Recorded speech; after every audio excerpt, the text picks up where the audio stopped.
ceritakan dari tadi, itu kepean saya dapatnya dari Mas Milo. Wah, jadi bisa banyak tanya ke Mas Milo.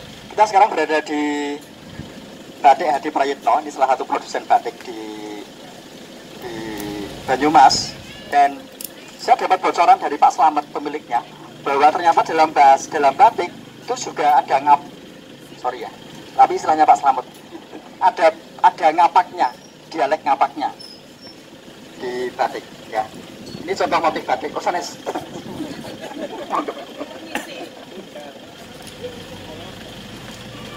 Jadi ada batik ngapak ternyata, atau batik Banyumasan yang itu di dalam pola, di dalam motif itu ada khas tersendiri. Nah, kita akan masuk untuk mencari tahu kayak apa sih batik yang disebut batik Banyumasan itu dengan motif tertentu. Kita coba, siapa tahu kita bisa ketemu Pak Slamet. Kalau tidak ketemu ya nggak apa-apa. Mari. Lagi ada yang batik? Nggak tahu. Biasanya pagi.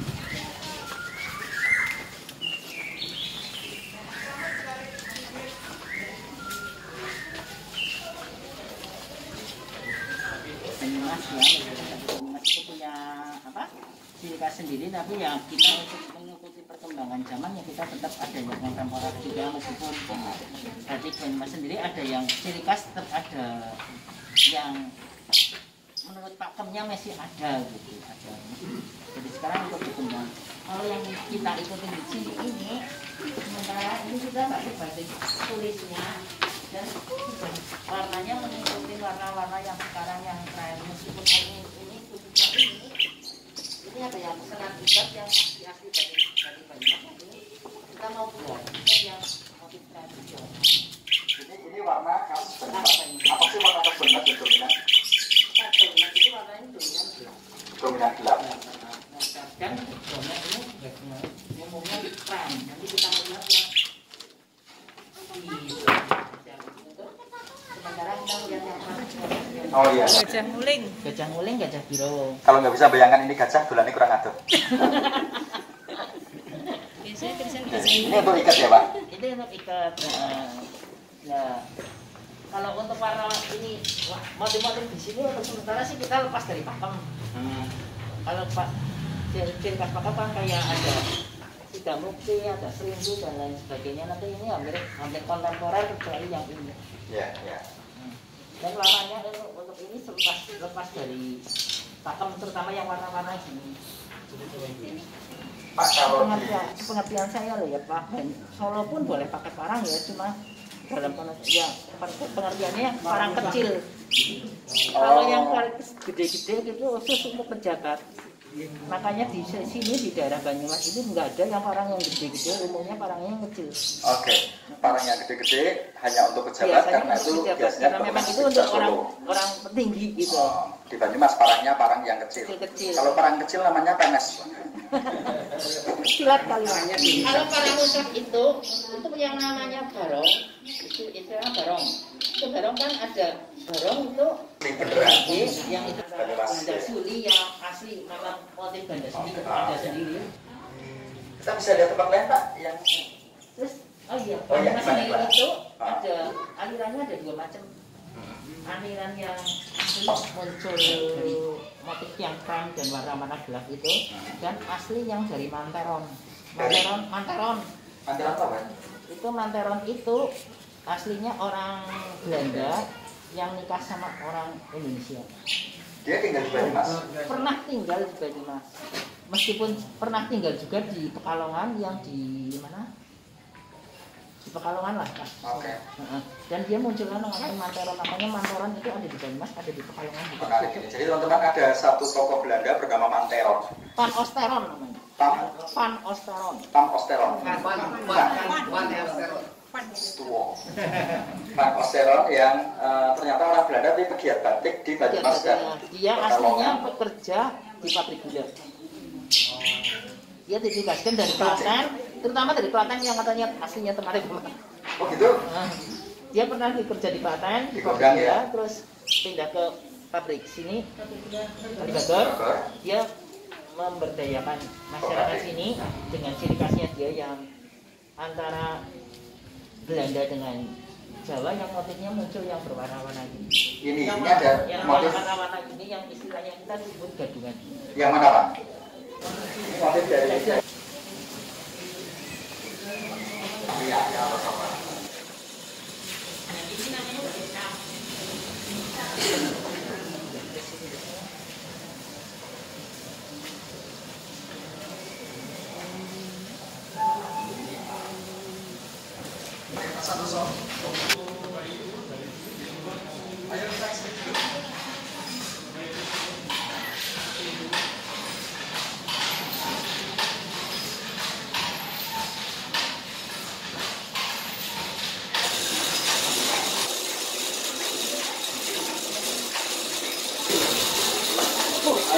Banyak lagi.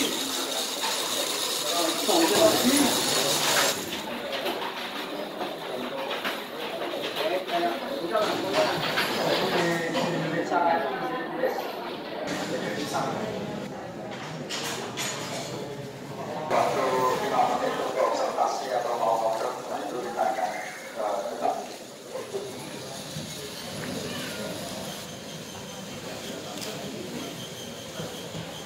Jadi batik tulis adalah batik yang sulit mengikuti protokol kesehatan karena kalau masyarakat nggak bisa gabung. Kita baca saya akan ke depan.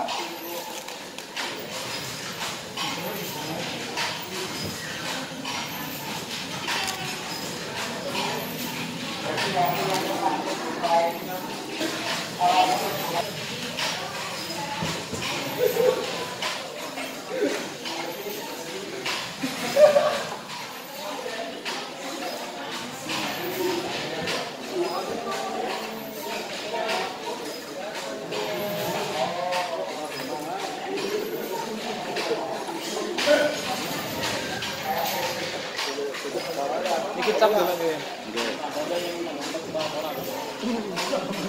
Kan pindah tahun Pak, tahun lagi Pak. 30 tahun Mas.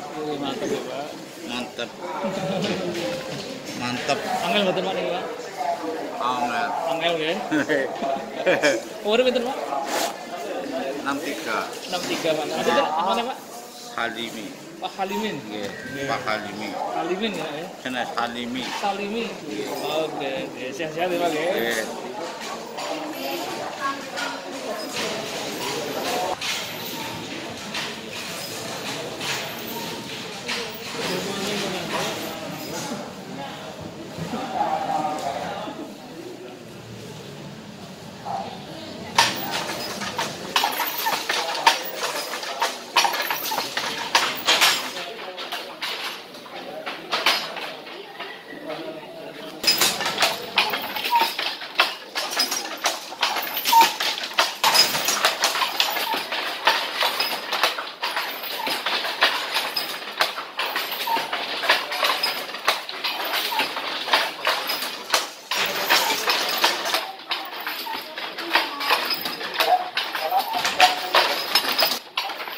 Iki dengan ya Pak ya.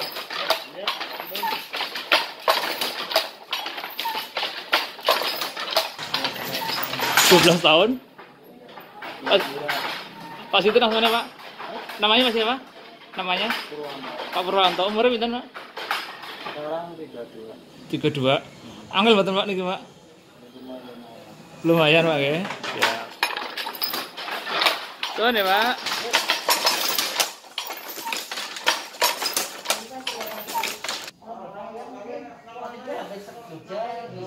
Oh iya, Kan beda banget, makanya istilahnya Banyumas itu yang istilahnya cerdas caplaka ya begitu.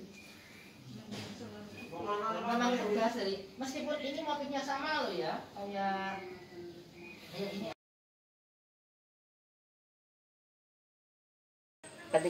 Batik Solo dominan lebih, kalau batik Banyumas dominan tegas kayak gini.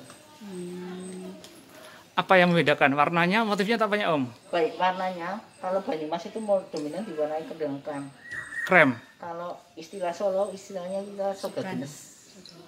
Soga? Genes. Soga genes. Agak kecoklatan gitu. Oke. Dan warnanya lebih, Banyumas lebih tua apa ya, dominan dia lebih senang gelap. Karena batik pedalaman. Tadi menunjukkan apa karakter apa orang Banyumas di Om? Caplaka, Artinya apa? tegas. Tegas gitu ya. Mau Terus terang apa ya? adanya. Berapa suta? Parasita. Enggak. Jadi dari Batu sendiri ini lebih tegas gitu ya daripada situ ya? Iya. Oke. Baik semuanya, apalagi dari motif-motif kayak gini. Umumnya kalau Solo kan Banyumas minta tegas-tegas gini. Kalau Solo umumnya diisi dengan desain-desain ini. Oh, oke. Solo lebih detail begitu Om? Atau Lebih gimana? detail. Oke. Kalau Banyumas lebih caplak. Oh, lebih kemplok gitu ya? Oke. Siap. Ya.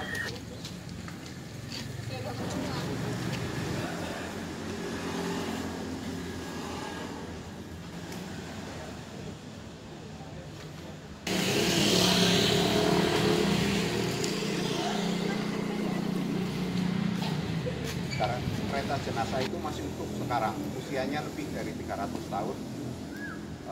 Jatinya jati kuno, itu sudah buat bawa jenazah sudah ribuan orang.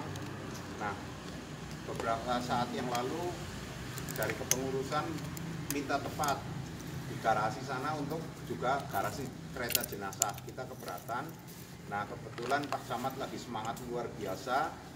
Nanti mau saya sampaikan Pak Camat dengan Ketua Perkumpulan Budi Dharma biar kereta ini bisa dipajang di pendopo si Panji bagian belakang, karena kalau dilihat itu kan tadi sumur ada 7 di belakang. Yang sebelah kanan adalah salah satu sumur khusus untuk memandikan jenazah, dan di sana ada peralatan yang untuk jenazah zaman dulu. Jadi mungkin nanti kereta taruh sana. Nah, kembali lagi ke tempat ini. Tempat ini memang pada saat itu digunakan adalah untuk pementasan kegiatan sosial budaya Tionghoa. Tempat ini, kalau diperhatikan dulu di ujung tembok sebelah sana itu ada ring basket, karena memang tempat ini tempat yang sangat populer pada masa lalu sekitar tahun 20-30. Tempat ini adalah tempat untuk lomba basket antar kota. Dari Purworejo, Bagelen, dari Kebumen itu pada ke sini. Nah, nanti habis pada main basket mereka pada mandi di Sungai Serayu. Kemudian di tempat ini juga digunakan untuk penampilan wayang, ketoprak dan lain sebagainya. Kemudian sejak tahun awal 1900-an tempat ini menjadi sebuah sekolahan Chinese yang mungkin dikenal dengan Chunghua Chungbei, yaitu sekolahan yang mengajarkan ajaran-ajaran Konghucu, tata moral, mengajarkan baca tulis dan lain sebagainya. Kemudian sekolah ini berubah lagi pada saat itu Belanda ingin masuk, sehingga di sini menjadi sekolah Chinese School. Sejak tahun 50-an, bangunan ini digunakan oleh sekolahan yang menamakan dirinya Dwi Tunggal. Dwi Tunggal itu artinya orang Tionghoa dan orang pribumi bisa sekolah di sini. Tapi sebetulnya pada saat awal-awal bangunan ini sudah berdiri, bangunan ini pun sudah dipaksakan untuk bisa mendidik anak-anak pribumi. Karena pada saat itu kalau kita perhatikan di sebelah utara kelenteng di sana itu dulu adalah barak-barak tempat kerajinan batik yang milik Lim Yuai. Nah, karena barak-barak itu sudah nggak dipakai karena Lim Yuai sudah pindah ke sebelah Hotel Selamat, sebelah utara Hotel Selamat, sehingga di sini kosong. Nah, oleh pengusaha yang bernama Lim Yuai itu, anak-anak pribumi yang berkeliaran di jalan diajak untuk berkumpul di situ untuk diajari baca tulis. Setelah di sini ada bangunan, mereka diajak untuk sekolah masuk di sini. Jadi pada saat THHK pun itu orang-orang pribumi pun sekolah di sini sampai sesuai dengan sekolah dasar pada saat dulu. Bangunan ini dipakai mulai untuk kelenteng.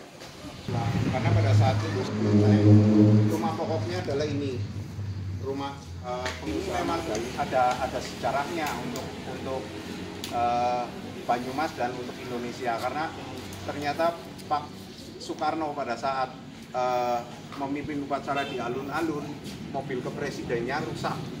Mobil kepresidenannya rusak. Diperbaiki sama montir dan Pak Joyo Limantoro atau Litigi. Alun-alun diperbaiki. Setelah jadi, Pak Karno bilang, saya punya mobil kepresidenan, baknya itu masih kayu. Sedangkan beliau kepingin kayak di negara Eropa, bis kepresidenan itu bodinya sudah pakai besi. Nah, kemudian Pak Joyo Limantoro menyanggupi, sehingga mobil kepresidenan zaman Pak Karno pertama dirombak dari bak kayu menjadi bak besi itu ada di Banyumas. Nah, kemudian Pak Joyo Limantoro pada tahun 60 itu menyampaikan kepada Pak Samyono atau Sowasam yang sampai saat ini masih menjadi loco di tempat ini, bahwa karena sekolahan hanya digunakan dari pagi sampai sore, mending Rupang Parasuci, Dewi Kwan Im, dan Kongso Hotek Sengsin atau Dewa Amurpa Bumi atau Dewa Bumi dimasukkan ke sekolahan, sehingga kalau malam bisa digunakan untuk sembahyang. Sehingga sejak tahun 1960 hingga sekarang tempat ini dijadikan kelenteng. Sedangkan sekolahan Dwi Tunggal mulai tahun 1967 sudah tutup.